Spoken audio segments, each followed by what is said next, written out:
Hello, Scorpio, Sun, Moon, Rising, and Venus signs. Kamusta kayo? Sana po ay nasa mabuti kayong kalagayan. Welcome back po sa Star Tarot. Kung baka kayo rito, welcome din kayo. Thank you for your support. I truly appreciate it. God bless you all, Scorpio.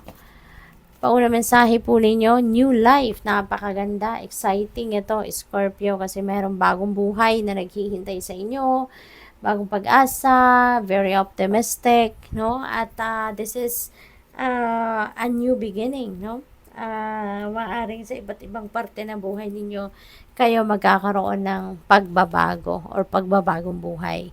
Here and now, ayan, so this is a reminder para sa'yo na focus kayo, no, sa kung ano ang meron kayo sa ngayon. Focus kayo sa buhay ninyo sa ngayon, sa mga nangyayari sa buhay ninyo sa ngayon, rather than focusing on the past or focusing on the future. Kasi we don't have control over that anymore, 'di ba? Ang mayroon tayong control is yung ngayon. Ito yung powerful time, no? Yung here and now.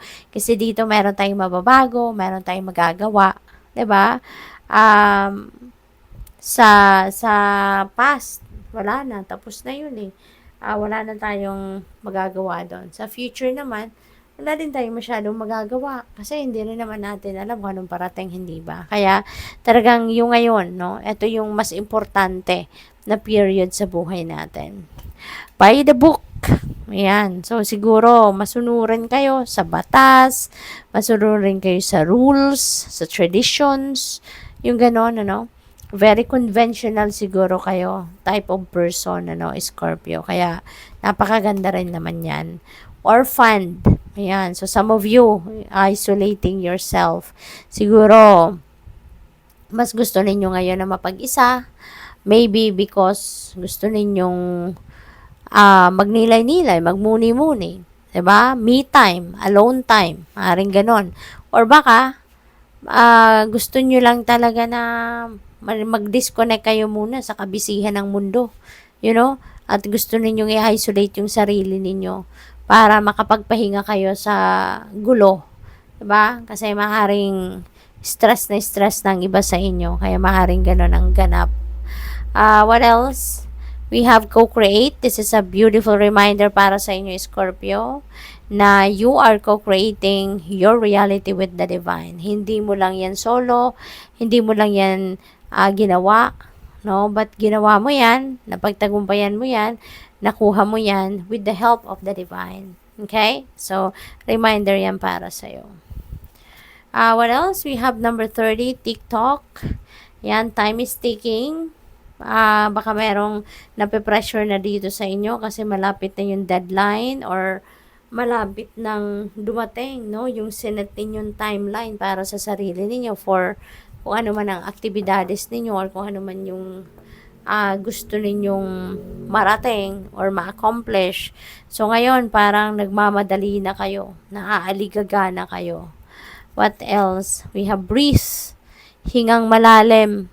Okay? Step back muna kayo sa kung anong pinagkakabisihan, pinagkakaabalahan. Kaya nga siguro kayo ina-isolate niyo yung sarili para din na makapagpahinga kayo. So, pwedeng ganun yan, no? Ang sitwasyon.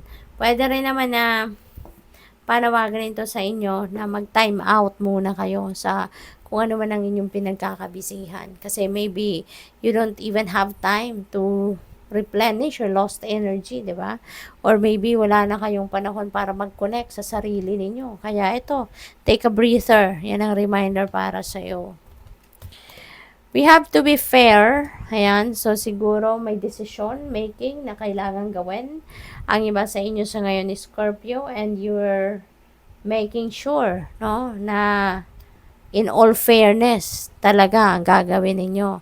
Or gusto nyo lang talagang siguraduhin dito na kung ano man ang pagdedesisyon na ninyo, ano yan, patas para sa lahat. Lahat makikinabang, lahat magbe-benefit for everything na pagdedesisyon na ninyo. Pwede rin, ano, this also can signify balance.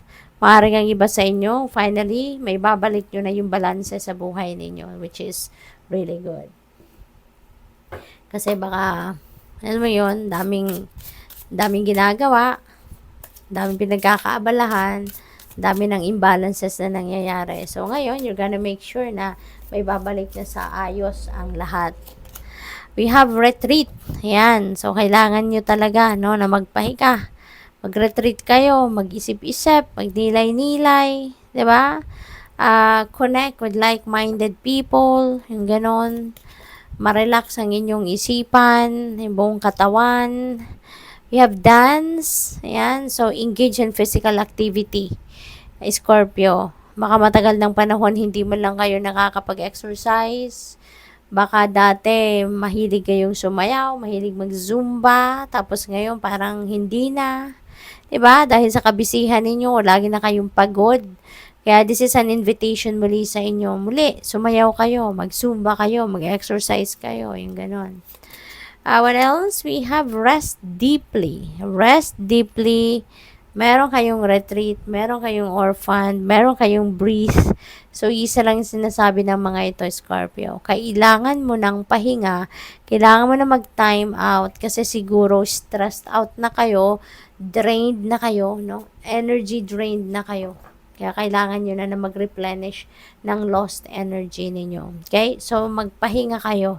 Okay, Scorpio, wag na ninyong ipagpabukas pa, 'di ba? Kung pwede naman mag-leave sa ngayon sa trabaho para magpahinga, ipahinga nyo na 'yan. Give it to yourself para ma-boost muli ninyo ang inyong energy, makabalik kayo sa balanse, 'di ba? Para mas relax kayo. No? Mas magagawa ninyo, mape-perform ninyo yung mga task ninyo ng hindi kayo namumroblema kasi nakabalik na kayo sa balanse.